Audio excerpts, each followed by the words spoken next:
We've been talking a lot about all the different failures that Disney has been having, whether it's the theme parks, whether it's the box office, whether it's streaming. It seems like everywhere this company is failing right now. And we saw their stock hit nearly a decade low just a few days ago, erasing almost a decade worth of gains from shareholders.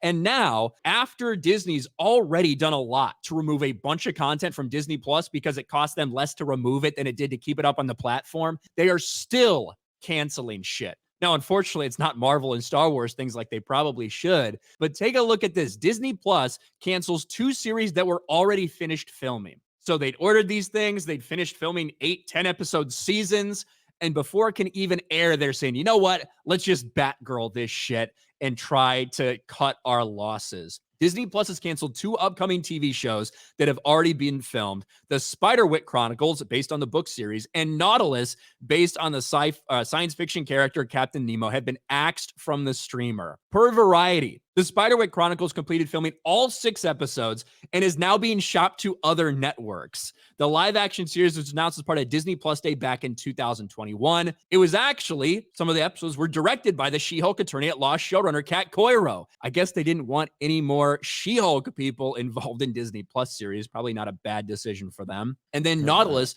developed by James Dormer, stars Penny Dreadful and Star Trek Discovery lead Shazam Latif as Captain Nemo, the 10-episode series based on 20,000 Leagues Under the Sea. But like both of these things were completely done. They were totally filmed and they're in the post-production process. And Disney has just scrapped them in a desperate effort to save money. We've seen them remove, $1.5 billion in content already from Disney Plus. We've seen them fire thousands and thousands of people across the world. We've seen massive cuts at ESPN as well. They can now no longer hide the dire straits that they're in. Like when you have your stock plummeting to almost a decade low, when you have people that are just walking away from everything you're doing at every level, you have to take drastic action. That seems to be what Disney's doing now. Yeah, and I mean, we've been saying this for years. We were told we were just making stuff up, that we were just clickbaiting. It was rage bait. We were doing it so that we could get more people to watch our videos.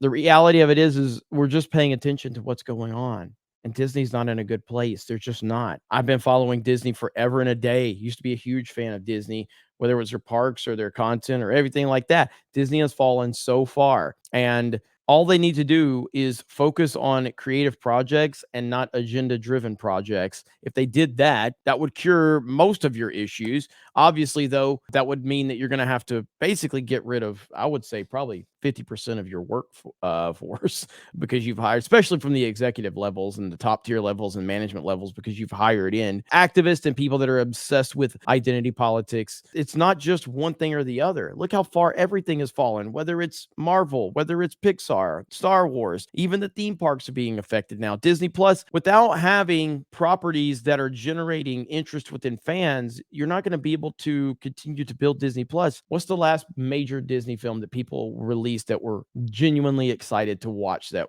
from home? What is it? I don't know. So they're just not turning the needle in any place whatsoever. And it's affecting everything because this entire company is so intertwined. Disney has alienated a massive part of their fan base, and they're going to continue to do so.